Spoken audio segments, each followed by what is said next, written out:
পুরাণ অনুযায়ী কলির জন্ম হয়েছিল স্বয়ং ব্রহ্মার অংশ থেকে। দ্বাপর যুগের শেষে যখন ভগবান শ্রীকৃষ্ণ পুনরায় বৈকুণ্ঠে ফিরে আসেন, সেই সময় ব্রহ্মার পিঠ থেকে জন্ম নেয় এক ভয়ানক কৃষ্ণ বর্ণের অসুর, যার নাম ছিল অধর্ম। এই অধর্মের প্রেমিকা ছিল মিথ্যা, আর এই মিথ্যা এবং অধর্মের মিলনে জন্ম হয় দম্ভের।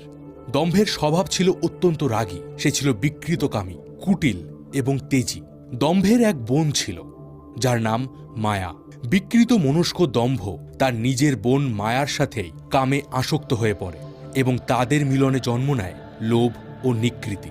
এদের স্বভাবও ছিল দম্ভের মতো। এরা প্রত্যেকেই ছিল বিকৃত মনস্ক এবং নীচ। এরা ভাই বোনেরাই নিজেদের মধ্যে শারীরিক সম্পর্ক করত।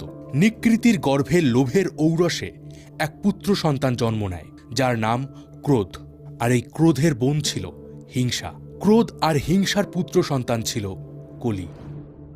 এই কলির প্রভাবেই মানুষ প্রতিনিয়ত অধর্মের অনুসারী হয়।